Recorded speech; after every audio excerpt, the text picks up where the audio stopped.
joining us on Cap Talk today. Thank you. Always a pleasure to pick your brains on the state of electricity in South Africa. But this is a top priority right now. Just paint the picture for us. How bad does it look for the economy in terms of this constrained supply of electricity versus economic growth? Yeah, we have seen electricity consumption reduce year on year for a few years now. And in fact, electricity consumption in South Africa is probably its lowest for 7 years. So we're seeing a decline in demand for electricity. At the same time, we're seeing massive price increases in electricity. So one has to ask the question, is the constraints on electricity supply, is it throttling the economy? Is the price of electricity throttling the economy? A large industry used to regard South Africa as a great destination for cheap electricity and abundant electricity. Well, it's no longer cheap electricity and it's no longer abundant. This is constraining demand for electricity, and this has serious implications for the economy. If it's throttling the economy, it has serious implications for the price of electricity.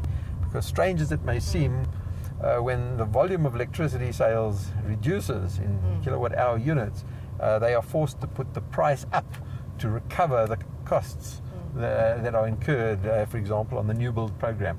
So the lower the energy usage in South Africa, the more we're going to pay for electricity. And that's another upward driver in the electricity price. Very serious implications for the economy. Is the government in a position to intervene? Well, we're trying to build, or Eskom is trying to build, the government is funding it through guarantees, funding the new build program, and it's in progress. So Medupi and Kusile, these mega power stations, coal-fired power stations I might say, are under construction. Trouble is they're running late. And they're not going to bring the cost of electricity down. No, if anything they do, if anything they're going to push the price of electricity up, because the price of electricity produced from these new power stations is much more expensive than the price of electricity produced from these old power stations, because the power stations were bought, these old ones were bought many years ago. Yes. And some of them are fully amortized already. So they are low-cost producers, and a new power station produces electricity at a much higher price per kilowatt hour. So as you blend in the new power stations into the whole fleet of power stations, it tends to push the average price of electricity up. So it's not going to help us bring the price down. It is going to add much needed capacity, but it is already running 3 years late.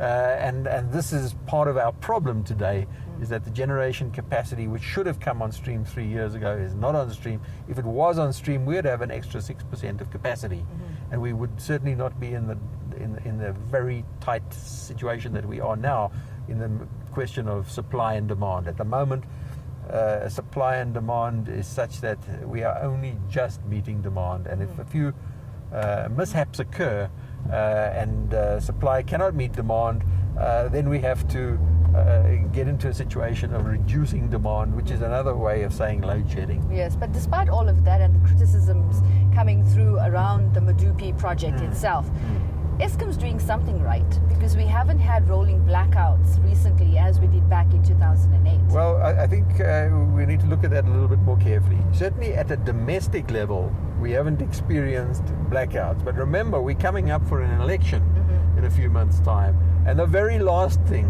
that the government and the Department of Energy and the Department of Public Enterprise and Eskom are going to do is shut down domestic customers, the voters, because this would have very negative consequences for public sentiment towards the current government and towards Eskom.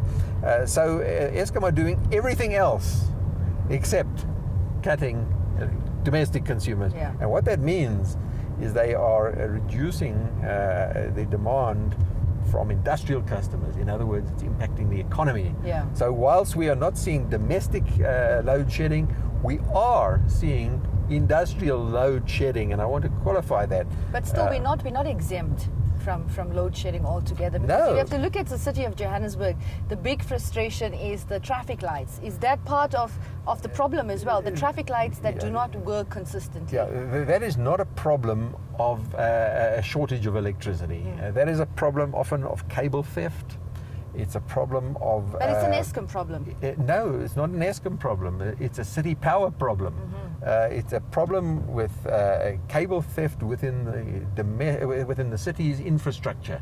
A huge problem, not facing not only the city of Johannesburg, but many other cities in South Africa and in fact the world. As the copper price goes through the roof, so the incentive for cable theft becomes higher and higher.